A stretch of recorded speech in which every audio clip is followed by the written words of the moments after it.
leading this team, leading the Celtics as we talk about their playoff run, first round sweep against the 76ers. And then we're 2 games in. I think they've won 10 straight now. Yep. I mean, they are on fire. Even with the loss of Hayward, we're seeing Tatum come in and really put the team on his back. And so, even with that, let's talk some second round matchups now. I know. I need you to do me a favor. Yes, sir. I need you to apologize to the folks because we just now put on the audio. So we're going to restart it all over again. I apologize. Technical difficulties, folks. I didn't even realize we didn't have the audio on. So we're gonna go right back. We're gonna start it from the beginning. Rewind. Read and react. We're reading and reacting right now. We'll be right back. This is like stuff. I apologize. Thank you. You got that one. And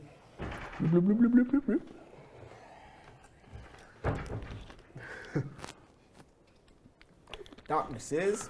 Darkness is. Never gave you.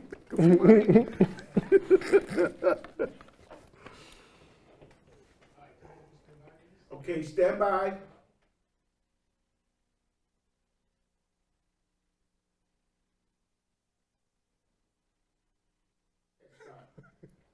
What's going on, everybody? We're back with our audio on and we're ready to roll. Again, if you missed it the first time, I am David Jordan. I'm Marcus Lorelake. And I'm Derrick Henry. And we are the Read and React cast, the Read and React show, all that good stuff. You know what I mean? It's a little funny. We're going live today, so we're working out all the technical difficulties. But, you know what I mean? I'm ready to jump back into some sports. We took about a week off. There's a lot that took place. And I think the best place for us to start is with the NBA.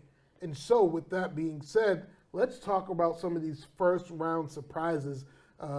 We talked about last week kind of some of the guys that are coming on. Dame time was hot. We didn't really talk about Luka. They're out of the playoffs now, but I think we have to mention him during this first segment because what he did was amazing.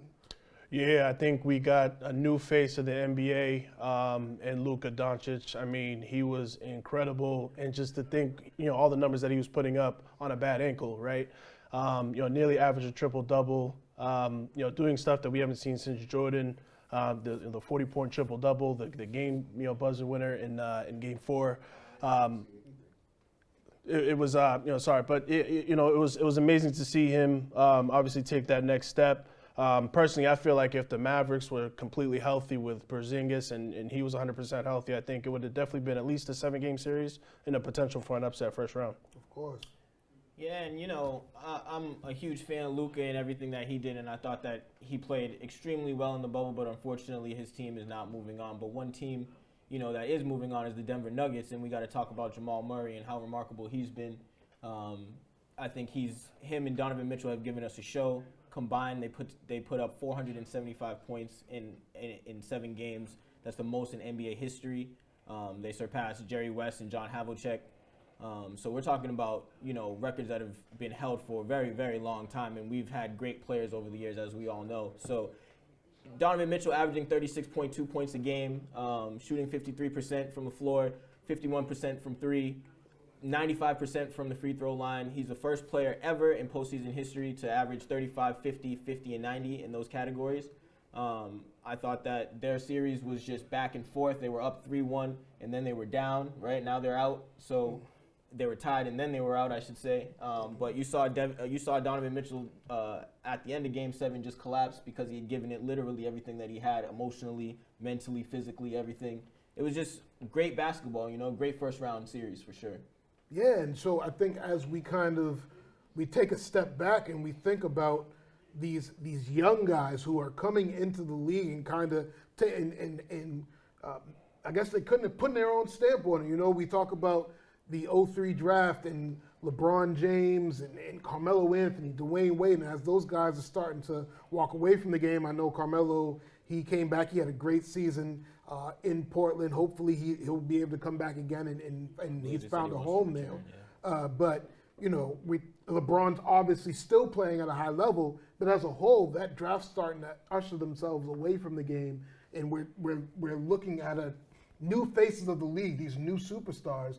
And when you see the product that Luka is putting out, when you see what Spider Mitchell's bringing to the game, when you see what Jamal Murray's doing, you got to believe that we're in good hands moving forward, just based off of the level of competitiveness that we haven't really had to be able to enjoy in a while. Yeah, I mean, it's great, right? It's great to see that transition. Obviously, this 2017 draft class that we talk about with Tatum and we talk about with Donovan Mitchell, I mean, it definitely has the making of being one of the greatest draft classes in NBA history. Of course, we still got some time to determine if that's going to be the case, but I think it's definitely off to a great start, and I'm excited to see the second round. I'm really excited to see the second round as well. We talk about future stars. We've got Jason Tatum for the Celtics that has just been exploding. I think he's putting up remarkable numbers himself. He's 30 points a game, it looks like, every time you look up, right? And the Celtics have just been, on fire. They've won 6 straight. I think it's 10 straight almost. 10 straight. Yep, my fault. Sorry, it's been five straight without Gordon Hayward, right? Yep. Without Gordon Hayward. Yeah. So even when their bench is diminished, they've still found a way to do it. And they're getting it done against the defending champions. Let's not forget that Toronto is the defending champions, and they should be showing up. But right now they're down 2-0. The Kawhi-less. They are defending Kawhi-less, champions. and it shows definitely, right? So, but let's not take away from the things that Boston's doing in the series, right? I mean, you saw Marcus Smart come out in Game 2 and hit 5 threes in the fourth quarter to will this team back. It really is amazing when we sit back and we look at the Celtics. They came in, they lost the first game against Milwaukee. Jason Tatum, you could tell, was rusty. He had a rough game. But since then, they've really started to put things together, and they're looking like a legit threat to come out of the East. And it's pretty much been on the back of Jason Tatum, who, like you said, is averaging 30 points. I think he's close to 9 rebounds, 4 assists a game. And you're doing that with Jaylen Brown, who for this Raptors series, his numbers have been down, but on a defensive end, he's providing that spark. And then you're talking about Kemba Walker, who comes in, and even yesterday, as they played the Raptors in Game 2, had a rough start, but then he becomes cardiac Kemba again in the fourth quarter. And they're really learning how to kind of play off of each other, where we saw this team last year, they struggled with their identity and really kind of trusting each other. And I think you're kind of seeing the fruit of their labor as they've come around in this second round. Yeah, well, I think it's a couple of things. First, with Jason Tatum, he got that haircut. Yeah, I'm gonna put that out there. He got the haircut. I know he was trying to do different things, but he got the haircut, and he it seems like he got it, his shot back, which was good. But also, I think we're seeing the true difference between Kyrie Irving and Kemba Walker, and what it's doing for this team, right? Facts. I think. Kyrie Irving, we're all, he's definitely, the better player, better skilled player, better offensive player than Kemba. But I think Kemba fits this team better because he can pick and choose, when to score. He can pick and choose when to score. He can pick and choose, when to go to Jason Tatum, when he's hot, or to go to Jaylen Brown. And so I think, that's sort of the biggest piece, for the Celtics team. Yeah, I mean, for me, I think just all together they've been playing great team ball, right? We talk about the Lakers and LeBron and AD, and you talk about the Clippers with Kawhi and PG, but with the Celtics, it's Tatum, but it's Brown, it's Kemba, it's all these guys, it's Smart, and the other night we see it's Williams too, right, coming off the bench and giving us big numbers, big minutes. I think that once he gets going, it's going to be a problem for other defenses because they haven't seen a lot of him, so they don't really know what he's able to do. Tatum from the free throw line was 14 for 14. They're just playing real good all-around team ball. They're getting to the rim. They're getting to the foul line. They're hitting their 3 points. It's just real good basketball all the way around for the Celtics. So I want to switch gears for a second because I know as Boston fans we can talk Celtics all day, but let's really go and kind of look at the second round matchups real quickly. Miami, they come in, they upset Milwaukee, and they're on the verge of doing it again in Game 2. We're looking at a Lakers versus I believe they're going to end up playing they're going to play the winner of the Rockets in Oklahoma game, and then you're talking about the Nuggets versus the Clippers, and so we're going to get some good second round matchups here. I think it's going to get really real for a lot of teams. You're going to have that chemistry together. I think it's crazy how we're about to be in Game 3, right? I think it'll be Game 3 for the Celtics, and then obviously, Game 3 for the Heat and Bucks until the Lakers play. Like, that is crazy, man. I mean, they haven't played in over a week, so I think that's crazy. But I think it's going to set up for, like you said, a good second round matchup. I'm particularly looking at obviously the Heat and the Milwaukee Bucks. So I feel like the Heat, obviously, they're the only team that were able to beat the Bucks multiple times throughout this season, and we're already seeing the mismatches that they can give, and you can see that they're clogging the lane for Giannis to go to the cup. So. That's interesting to me because I as a Celtics fan, I don't know who I want to play, right? Do you want to play sort of Milwaukee, who hasn't been hot, or do you want to play, Miami, who is great, has great versatility, they have great shooting, but they don't have, other than Butler, they don't have another, well, I guess, you can consider Bam as well, but I think, we kind of match up with their versatility as well. So I think that's interesting and what I'm kind of, eyeing in on. I think one of the biggest things for me is just that, like you said, the Lakers have so much time off because the West is so deep, right? I mean, they're in Game 7 right now with the Rockets and OKC, and we still don't even know who's going to come out of that. I think those teams are so well matched. And if we want to go back to that trade, who really won that trade? I think now we see that it was relatively even, right? Both those teams are still right where they were last year. But going into the second round, I think if Houston comes out in that division or out of that series, then they're going to give the Lakers the best comp. You know what I mean? I don't think that OKC has enough to give the Lakers any real comp, and in the Clippers and the Nuggets series, I think that's going to be very evenly matched up as well, especially because the Nuggets are hot right now. So Jimmy Butler and Giannis in that series is really shocking to me, to actually see Giannis as the MVP not really show up last game, and I got to still see what he does in Game 2, you know what I mean? But it'll definitely be interesting. I think one thing to keep in mind is they gave OKC less than 1% chance to make the playoffs, and they're in a Game 7 of round 1. So I don't want to write them off just yet. I think that anybody, I think what we saw from, if you didn't come in and your team wasn't gelling the way they needed to coming into the bubble, anybody's right for the pickings. And so I think we got to keep in mind that as the teams start to dwindle down, I think it can be anybody's game. This championship is really going to be up in the air. We're going to take a quick break, and we'll be right back with another segment that's going to be a little bit heavier, but it's definitely something we need to cover. Read and React. We'll be right back.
Stand by. 5.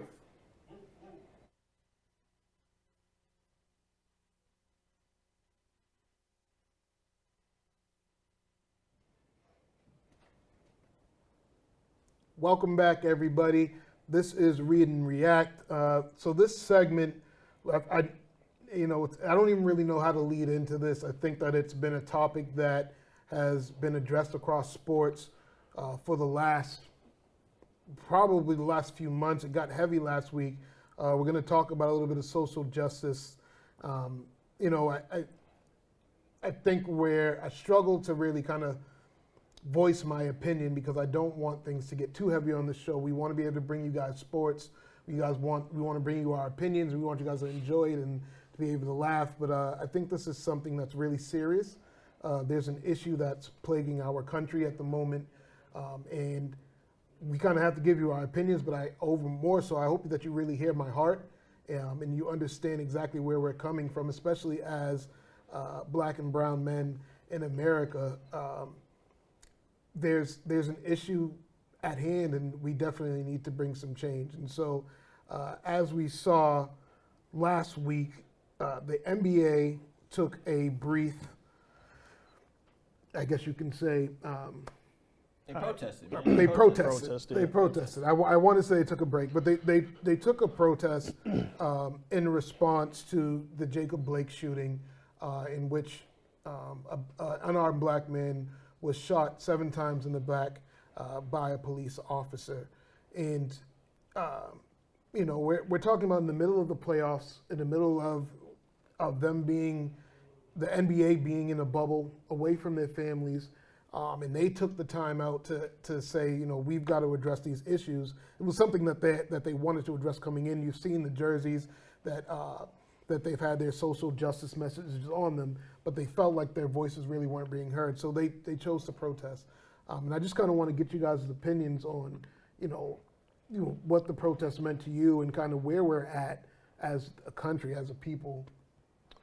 It's great to see that the players are using their platform. Aside from the jerseys, really understanding how powerful they are and how much sway that they have in the community. Obviously, for the Bucks to lead the stands and for them to start off and the protest and them being in the home state, obviously hit home for them, but. I think obviously in this case it's fortunate that Jacob is still alive, even though he's paralyzed. But it's tough. I mean, for me it's tiring, right? And to see it again and again and to see another case by case. But it's really just for me. I think I take solace in the fact that these players are really using their platform and using their followings on social media to bring about change and to bring about awareness to the situation. Yeah, for me, it's just, where do you even start? It's just so sad that in 2020 we still have to have conversations like this, right? And I don't think anybody summed it up better than Doc Rivers did the other night when he said, just stop killing us. You know what I'm saying? We're just tired, like you said. It's exhausting. It's every morning I wake up, I gotta go through and filter through the news and find out who's been shot or who's been attacked or what's going on and what investigation isn't being looked into. And, how long is it going to take for them to arrest the officers that shot Breonna Taylor, say her name? You know what I'm saying? It's unbelievable at this point. And it was, to me, it was great to see all these young guys in the NBA, all these young women in the WNBA say, we're just going to stop. That this is way bigger than any of us. And it's this sport that you guys want us to play.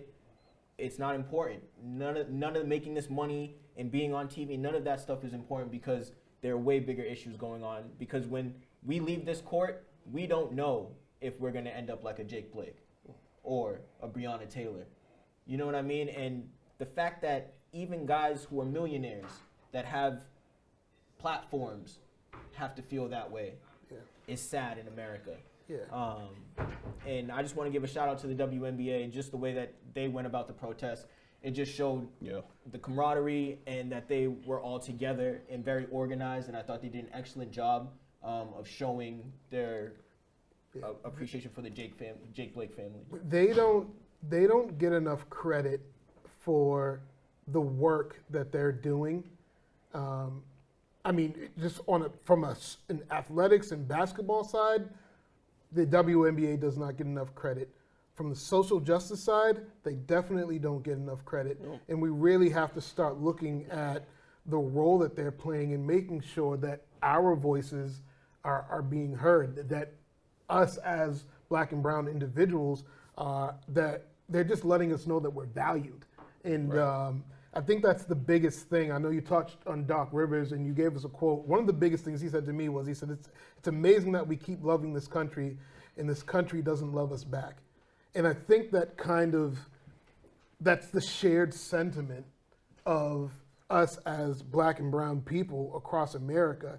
It's not that we want something that is unheard of or unjust. We literally just want justice. We want to be able to live and work and walk freely and be valued and like be appreciated. Said, uphold the Constitution. That's all we're looking for. That's you know it. What I mean? You know, we're looking to be able to just live freely. You know what I mean? And it's really a tough place. I know we've got the podcast coming where we can kind of talk a little bit more on it.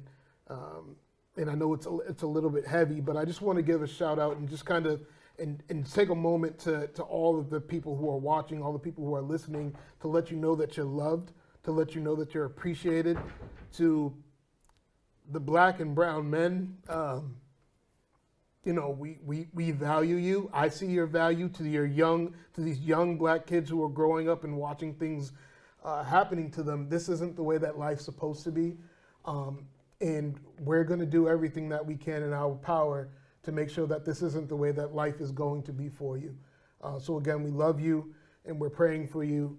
And, you know, even as a Christian network, God's here and He hears your voice, He hears your cries, and things will get better. We'll be right back.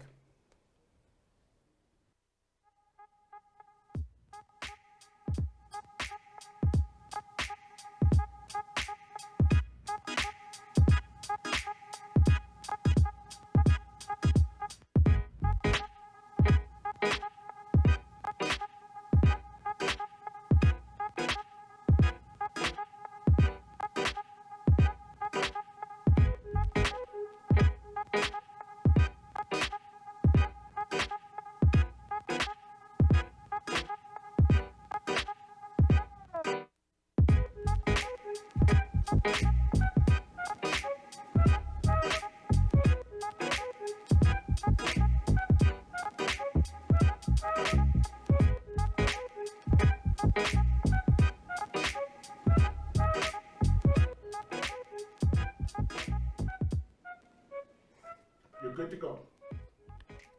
Welcome back, everybody. This is Read and React. We're moving on. We're going to talk a little NFL, little football with you guys.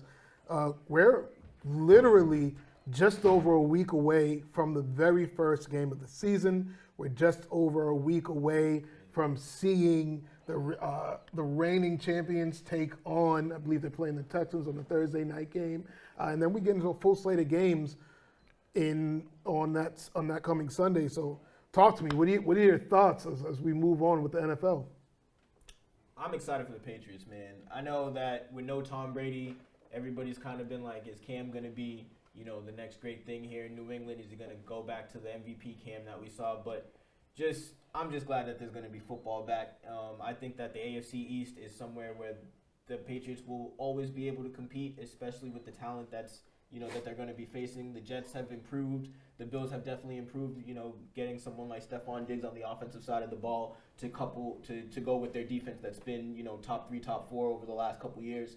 But I'm excited to watch football in general. I think that the NFC South is going to be very interesting, especially with the news coming out of the Saints camp about Kamara.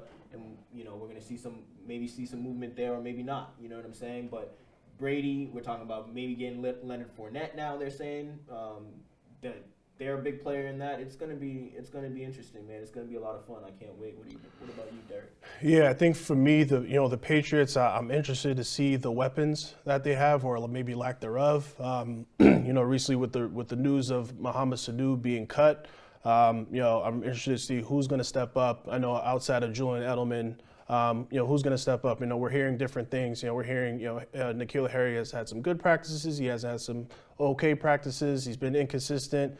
He's missed a few practices due to injury. Obviously that's tough for, your first round pick, your go-to wide receiver, right, in this offense. So I'm curious to see that. And I feel like, with last year's struggles with the offense, one of the biggest, points that wasn't talked about was the lack of tight ends.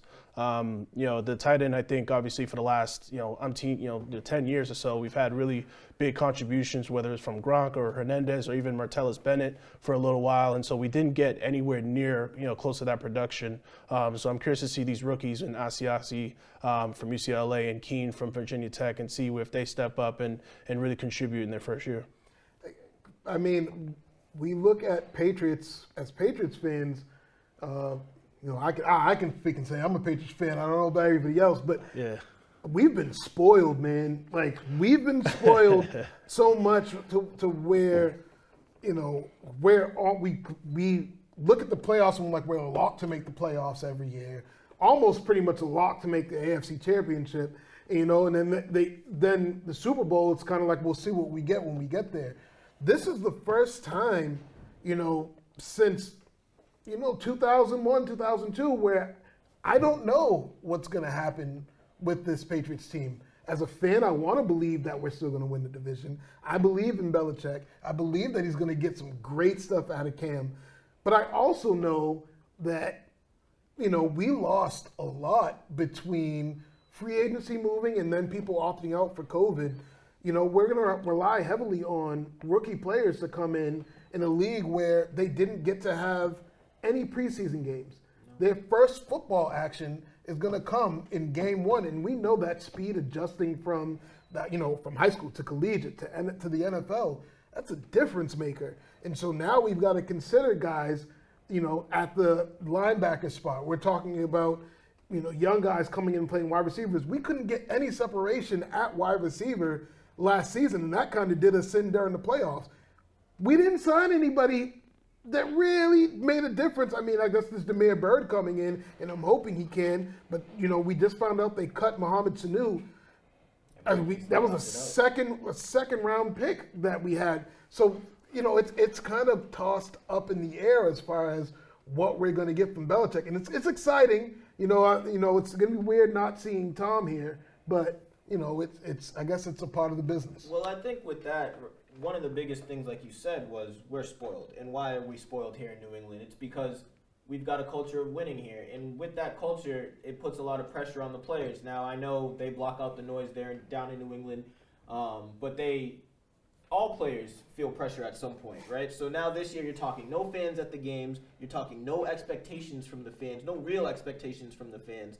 These young players that are coming in, they don't have Brady looking over their shoulder and telling them, I don't like the way you ran that route. I'm not going to throw to you anymore. Cam's willing to work with these guys and build something here. Yeah. So I think that takes a lot of the pressure off of these young guys, and that then takes the pressure off the coaches, right? The coaching staff, when they don't have to live up to these expectations, Belichick can go out and be Belichick and be a little bit more free. I think you've seen him smile a little bit more in camp than we normally do, right? And so I think just being a little looser might give them an advantage.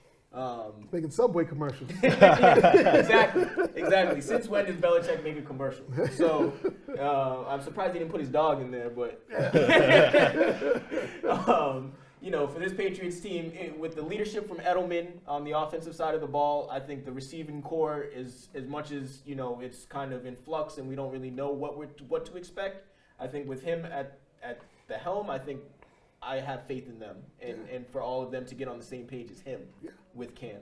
Yeah, I think the biggest thing for me with that, right, is if there's one coach that can sort of handle anything, right, any roster change, any sort of, outside noise or anything like that, it's going to be Bill Belichick. He has the benefit of the doubt. He has the rings. He has the stats.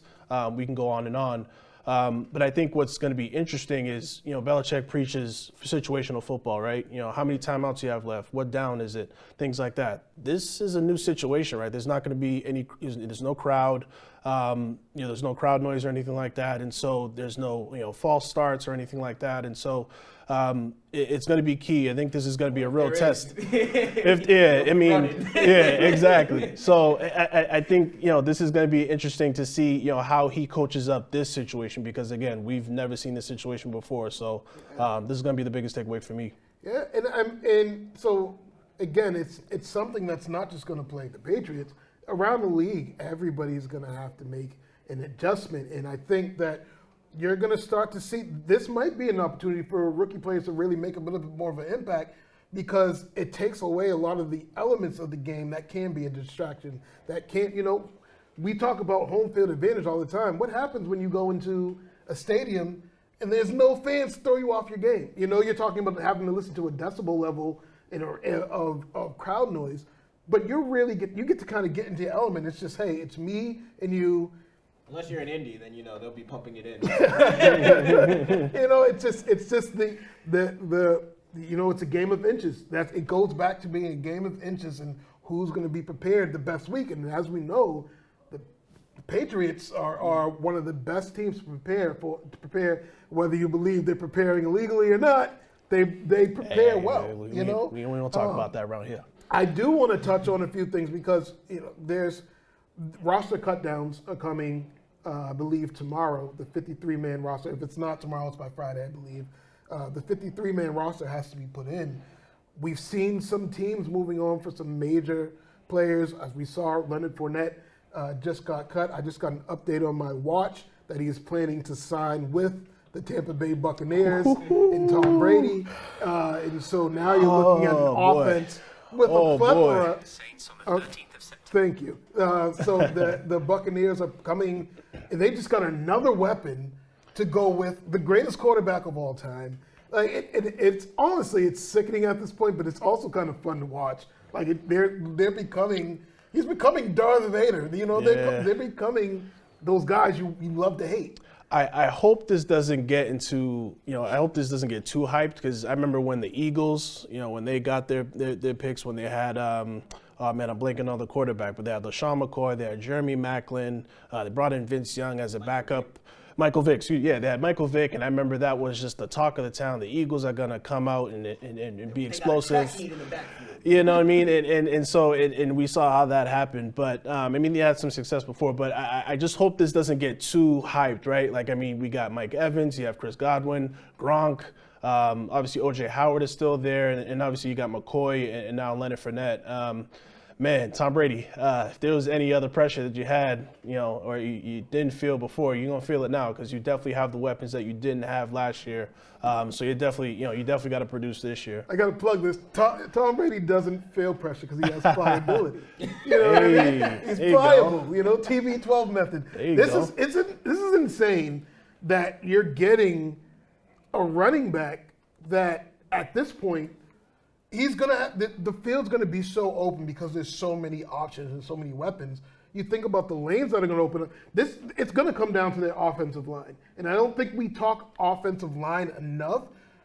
But the onus is gonna be on them to hold up long enough just for Brady to be able to do his work, just for Fournette and McCoy or whoever's in the backfield to be able to get their work done. With that being said, I still don't want to just crown them as champions. I think that we got to look at what the Saints have, and they still might not even win their division based off of the Saints and how things play out. We get to see them week 1 though, which is in itself. That's gonna be a doozy. If you're a football lover, look at me. If you love football and you love just everything that comes with it, this is going to be one of the best times as people, because we haven't had football since February. Right. Week 1's coming, and there's so many changes across the league that you can't help but be excited. I think Brady lucked out with not having any fans down in the Superdome, you know what I mean, and not having to deal with that pressure. But I think that the Saints, let's not even start there, right? Let's just start with the fact that defense wins championships, and you got to deal with those bad boys out in the NFC West, okay? The NFC West defense, they're loaded. They're fully loaded. Seattle, you look at the Rams, you look at, I'm blanking, San Francisco, right, who just went to the Super Bowl. They have the best defense in the league. So, let's not crown the Tampa Bay Buccaneers just yet. Yeah. And that being said as well, I don't think Tampa did enough to focus on their defense this year to couple it with a great offense. You know what I'm saying? And I think they can get away and get into the playoffs in that division with high quality offense, with Tom Brady, and now with the running lanes being wide open for Leonard Fournette and him. He had 100 targets last year and 76 catches out of the backfield, so he can catch the ball. He's a threat to catch the ball. They can line him up at receiver if they need to. But the biggest thing for me, I think the biggest difference though, is you don't have a quarterback that's going to throw an interception or 2 interceptions every other game. 30 intercept, like 30 for 30, and now we're not talking ESPN now. Yeah, that you know what I mean? Like the defense for sure. You know what I mean? So I think that's definitely going to be helpful. Obviously, Tom Brady is super smart with the ball. He knows where to go. Which I think can sort of offset the offensive line, right? Because he knows he may have some one-on-one matchups, and of course, if you lay back and sort of play the pass, well, then you have Leonard Fournette, who is going to face a 7-man box, which he hasn't faced in Jacksonville. Yeah. So it's definitely a lot. It can go either way, because just as you guys pointed out, we talk about Brady, but the one thing as watching him all these years, we know the way to get to Brady is pressure. Yep. And so I look at it and I say, if their offensive line isn't together, and they weren't good last year, part of the reason why there were so many picks, it wasn't all Jameis's fault. They weren't holding their own, and that's one thing in New England that Tom Brady has had is remarkable offensive line play. Dante Scarnecchia has been unbelievable through his tenure with the Patriots, and you really see that no matter who it was, we could plug and play, and Brady would be okay, with the exception of 2013 when we went to Denver. But Yeah, I mean, they've got still on that defensive side. They forced a ton of turnovers last year, even with them being on the field for so long. Maybe that's why, because they weren't on the field for so long. But you talk about Ndamukong Suh. Think about him what you may. He's still anchoring in the middle of that defense. They're going to be in a place where they're going to compete for a championship. I'm just not ready to crown them. Just as we begin this segment, we're going to move away and go to reading reacting for a second. But I definitely want to make sure that we touch on Earl Thomas, because that's another piece. He's been a kind of a locker room headache, but does he land somewhere? As we look at the cuts, who are some of these big names that may end up on a team that could be a difference maker? We saw the Patriots cut Sanu, but what are some other receivers that may come in and maybe the Pats can pick up a guy here and there? Maybe they go after a linebacker or an Earl Thomas. I don't know. We've been linked to everybody. Yeah, it's always been a thing, right? Whenever a free agent or somebody, a star player is disgruntled, it's always the Patriots are linked, and it's so common. But I think what's surprising for me, and I know it may not be the best fit, but I think Jadeveon Clowney, like the fact that he's still not signed. I know he's asking for a ton of money, but the fact that he's not, he's still not signed, and I think with Earl Thomas, say what you want with the locker room. I know it's definitely a big piece, right, in the league. But with that talent, I mean, we're talking probably a Hall of Famer, Super Bowl champion, and I think just the experience that he would bring into a locker room, I think that's something that you got to at least consider it if you're a team. Definitely. I know we can talk football all day. We got to cut. We got the Read and React segment coming back, and we'll be right back with you.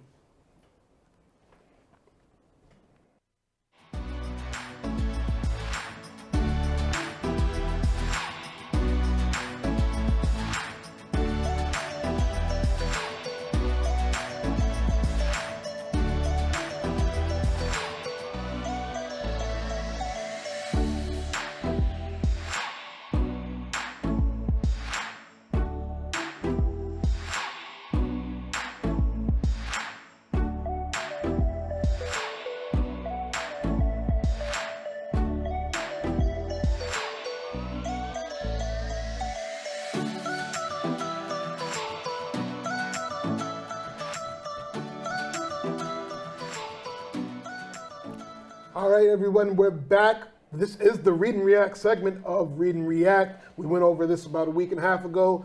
We put 45 seconds on the clock. I give you a topic. Everybody gets a chance to respond. Quick hitters, and then we keep it moving. You guys ready?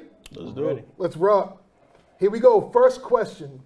Who is the best QB in the AFC East?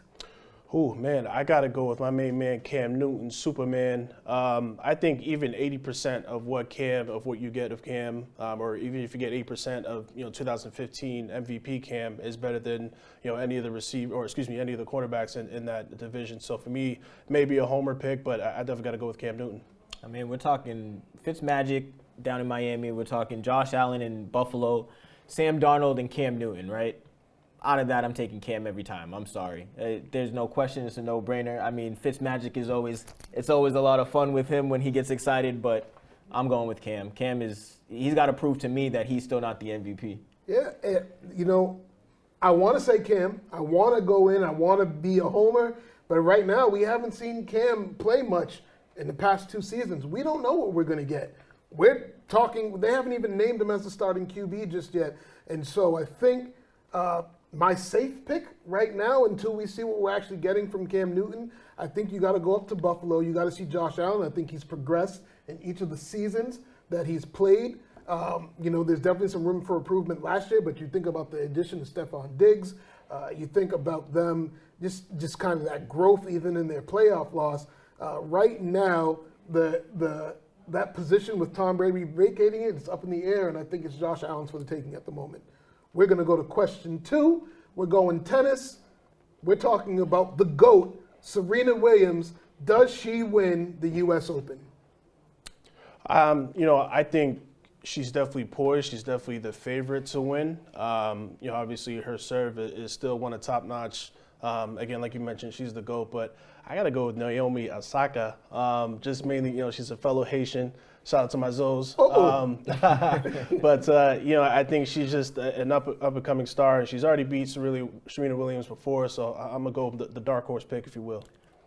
For me, I'm going to go with Serena Williams every time against the field. I think especially now with coronavirus and the U.S. Open having no fans, I think that takes a lot of the pressure off of Serena. And also, I think it puts a lot of pressure on anybody facing her, because now before you would have some of the crowd, clapping and screaming and hearing your name or anything. Now it's just you and Serena. Yeah. And I think that's going to be difficult for some of these young players like a Coco Gauff, who has beaten Serena, or Naomi Osaka, to overcome, because she is such a well-seasoned veteran player. Listen, I know that people don't want to see a show where everybody agrees with each other, but you got to understand something. Serena Williams is not only one of the greatest tennis players of all time, she's arguably the greatest athlete of all time. And so when we start talking about Serena and all of her accomplishments, you'd be absolutely out of your mind to go any other way than saying that Serena's probably going to be the favorite to win the U.S. Open. So, of course, that is my pick. We're going to go to topic number 3. Interesting, we just saw the Sixers get eliminated out of the first round at the hands of Jason Tatum and the Boston Celtics. What are the odds that Joel Embiid and or Ben Simmons get traded this offseason? I think it's highly likely. I think we've seen, obviously we didn't see it this playoffs, but I think we see that they just don't fit, right? Especially with Ben Simmons, not really shooting or not even attempting to shoot. He just wants to hang out in the post. Well, also Joel Embiid hangs out in the post too, right? So, I think obviously the idea, you want to keep as much top talent as you can in that league, but they've already proven it's just a clunky fit. It just doesn't work well. So I think you can get some top assets for either one of them. I think with there being a new coach, and you're going to kind of have to wait and see what happens there. But if I were Philadelphia, I would end up trading one of them, especially with Minnesota, floating the number 1 pick out there, that they're willing to trade it. And I'm sure even Golden State would be willing to make a trade with the number 2 pick. So I think there are some options there. And if they were a smart organization, it's obviously not worked for them. So you got to try to switch it up and do something new. Yeah. So I don't mean to interrupt you, but to put it at a percentage, I would say 85%. Yeah, I'd have to say it's at least 50-50. And I think that it's a perfect storm of, they trusted the process hasn't really worked out. And so you're dealing with, Ben Simmons, who was an all-star, but the fact is he just can't shoot.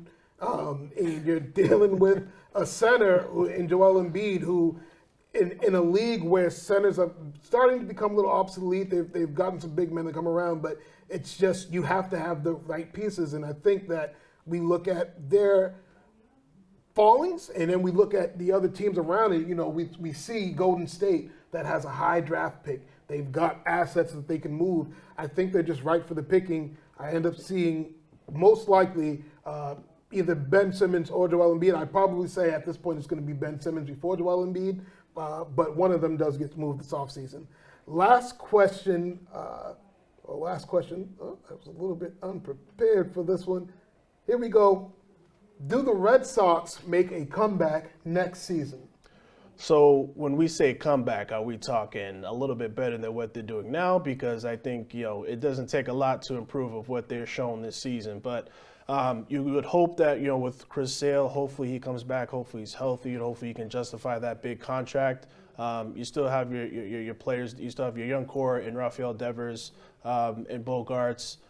You would just hope that the pitching is just a little bit better. Of course, Eduardo Rodriguez, hopefully, his heart, hopefully that, gets a little bit better as well. But I think they can bounce back and be a little bit better of a team. I don't know if they're ready to contend for the World Series.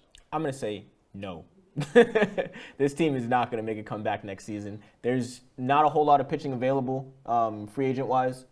And unless they're willing to make a trade and they don't have much for their trade chips, as their farm system has been depleted, and their roster is also relatively depleted. I think if you're going to try to make a move, it would probably be with the JD Martinez after he opts in and try to move him for some pitching and then go from there. But in terms of next season, I really don't see them being too competitive. I don't even know who's pitching for them right now. So, as I said, I said I was unprepared. I wasn't talking about the question.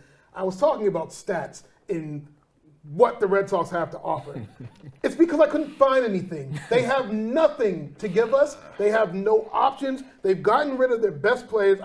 We might be looking at a Mookie Betts type of curse. We talk about Babe Ruth. This might be the curse of Betts coming out. Number 50, You know, 50-year and curse. so we're in dire straits with the Red Sox. There is very little pitching. You know, we talk about the trades that they've made. They're putting hopes in prospects that are unproven, you know, hoping we get something back. We've got Xander Bogaerts, but outside of that, there's not much to look forward with. So my option is going to say no. I don't think we see the Red Sox make much of a comeback next season, as much as it pains me to say it. We're going to take a quick break, and we'll be right back for our last segment. This is Read and React.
Welcome back, everybody. This is Read and React. This is our final segment. We're going to talk a little hockey. Everybody's probably like, everybody in the set's like, what are these black boys know about hockey? Listen, first sport my dad ever got me into was hockey. I grew up on the Bruins, and I grew up watching Sergei Samsonov. You know, we're talking about the old school Bruins, you know, the rough and tough Bruins. So now, you know, I've been following them. We saw them go up to their bubble, and we saw their bubble burst quickly. So let's. I don't even know where to start because I'm kind of upset about the showing that they gave us. But what are your guys' thoughts on the Bruins? I just feel like as a team, there wasn't a sort of like a camaraderie, if you will. I feel like the team, you know, whether it was, you know, Tuukka Rask, you know, coming in and not really treating the exhibition game seriously, or even treating the playoff game seriously. You know, Pasternak, you know, coming in out of shape and you know, coming late into the bubble. I feel like the team itself didn't have the right, you know, total team mindset to come in and really do something special. Because, I mean, they have the talent to do it. They're one of the best teams in the league. You know, they had the top goalie. But I feel like as a team together, for whatever reason, they just weren't all on the same page. I think it's a multitude of factors, right? First, let's start with the fact that they don't play well against Tampa and they don't play well against Washington. Last year, they didn't have to do that. Those two teams were eliminated early. And so all they had to do was be the Bruins, which was the number 3 team last year, and they made it to the Stanley Cup. And you saw they had the opportunity to win, and it's really a huge lost opportunity now looking back, because they had such a great opportunity to win that series and they didn't and come home with the cup. And now, like you said, they were a very hot team and they lost their camaraderie. They lost something, right? And coronavirus really killed them. But I think you saw with Pasternak and Kasha, them coming in late to the bubble, and Tuukka also leaving the bubble after the second game really kind of upset the flow of things, and having to depend on a 35-year-old goalie in Halak and not really being prepared for that. I think any playoff team would have been thrown back, right? I mean, even if we talk Patriots, the Patriots might have been able to try to, you know, they might have been prepared for not having a Tom Brady or something like that, but they don't win without him, right? And you don't win without Tuukka, who's one of the best goalies in the league, if not the best, right? The Vezina winner, and it's tough to not have that. And Kasha said, I mean, Coach Cassidy said it, that the guys just weren't in shape. The guys that were late to the bubble cost them. Sure. So I think, like you said, it's a multitude of factors. But at the end of the day, you guys are professional athletes, and you play the sport. You get paid to play the sport, and so the expectation has to be that you're going to come in, whether there was a stoppage or not, that you're going to come in with the right mindset. And I think that this speaks to the makeup of some, not all of the players that we were dealing with. I'm looking at you, Tuukka Rask. I know that there was an issue at home, and home comes first, of course. But the reality is, that's what ended up. That played a big piece in kind of what ended up doing the Bruins in. And so, Yaroslav Halak, he didn't play great, but he played well enough. But I think that it was just too many blows from Pastrnak not coming back into camp and being in shape. You're talking about Chara, who is one of the older players in the league, one of the biggest players in the league. He definitely lost a step while we were in our run during the regular season. So now you have to give him a 4-month break, and he comes back. It's not easy for him to just jump back into playing again. And now you're talking about these fast guys who are basically skating circles around him while, in the defensive end. And so I just don't think there was enough. And it's unfortunate because we're looking at a group of guys, David Krejci, Brad Marchand, Patrice Bergeron. This might be the last time we see them together. Well, we know Krug's out of here, right? After this year. Krug's got to get paid, and if we may give him a contract, but I think that's gonna, I don't know what the full cap situation is for us, and so we're looking at some tough times for the Bruins. We might be looking at seeing some changes. Do we think Chara comes back? I can't see it. I mean, who knows? I mean, he's one of the toughest hockey players that that have played in this league. But I mean, it's tough. I mean, what is he now? 45, 46? He's up there. So I mean, it's definitely a tough task. And even just after this season, you can clearly see he lost a step. So I personally don't see him coming back. Crazier things have happened, but. I do think you can kind of bring this team together. I know Krug that's definitely going to be the biggest, piece. Can you keep him at an affordable rate? Maybe, who knows? Maybe he might want to come back and run it back. But it's definitely tough to see Chara come back. We definitely aged Chara a little bit. Yeah, He's only 43. 40. Okay. So I wasn't looked off. like he was 46. I wasn't. while he was skating, okay. You know what I mean? He had a couple of years on him. He was sold, and it just wasn't the big Z that we were used to. Right. And I think, like the same thing with the NBA, right? You saw some of these players mature into another season without really that other season starting. And I think that's kind of what happened to Char, is he aged another year into the next season, even without that next season starting, and even some of these other Bruins that we talk about. And I also think it gave the rest of the league time to catch up to this number one team who was playing out of their mind to start the year, right? And even right before the bubble, right before coronavirus, before the stoppage, Pastrnak was playing unbelievable. Yeah. And we just didn't get that when he came back. And maybe it takes a little while to warm up in that new season, right? Because at the start of the season, I don't know if Pastrnak was as hot as he was towards the end before the stoppage. So maybe he needed a little bit to get ready, but you just don't have that kind of time, right? You expect as a pro that they come in and that they're prepared, and they just weren't. So it's going to be interesting to see what happens with the Bruins going forward, especially cap-wise and with some of these guys' contracts coming up. Do we keep Tuukka? Have we seen Tuukka play his last game? Bye, Tuukka. Bye, Tuukka. Bye, Tuukka. Bye, Tuukka. It's time that we move on. We get somebody that I think he's shown, even from leaving the Olympic Games. I think we said Tyson a couple of weeks ago, his heart's not in it anymore. His heart's not in it anymore. It's not And there, so baby. I understand, Tuukka, you got things to do. We wish you well. We'll end up seeing what the Bruins do. Guys, this was an amazing show, man. I think there were some moments that were tough, but, we're working through it. I'm excited because next week, I know that we're coming to you. We're going to be coming to you guys live from now on. We're going to be coming to you guys at 7 p.m. on Wednesdays. And so we're excited to keep giving you this product. Please bear with us. Please, if you like the show, like it, share it. Like NECTN, make sure you download the network because we got some great things coming to you, including the After Show podcast where we can delve a little bit more into these topics. We appreciate you guys. We love you guys. God bless you. Until we see you next week, this is Read and React. Take care, America. Let's get it.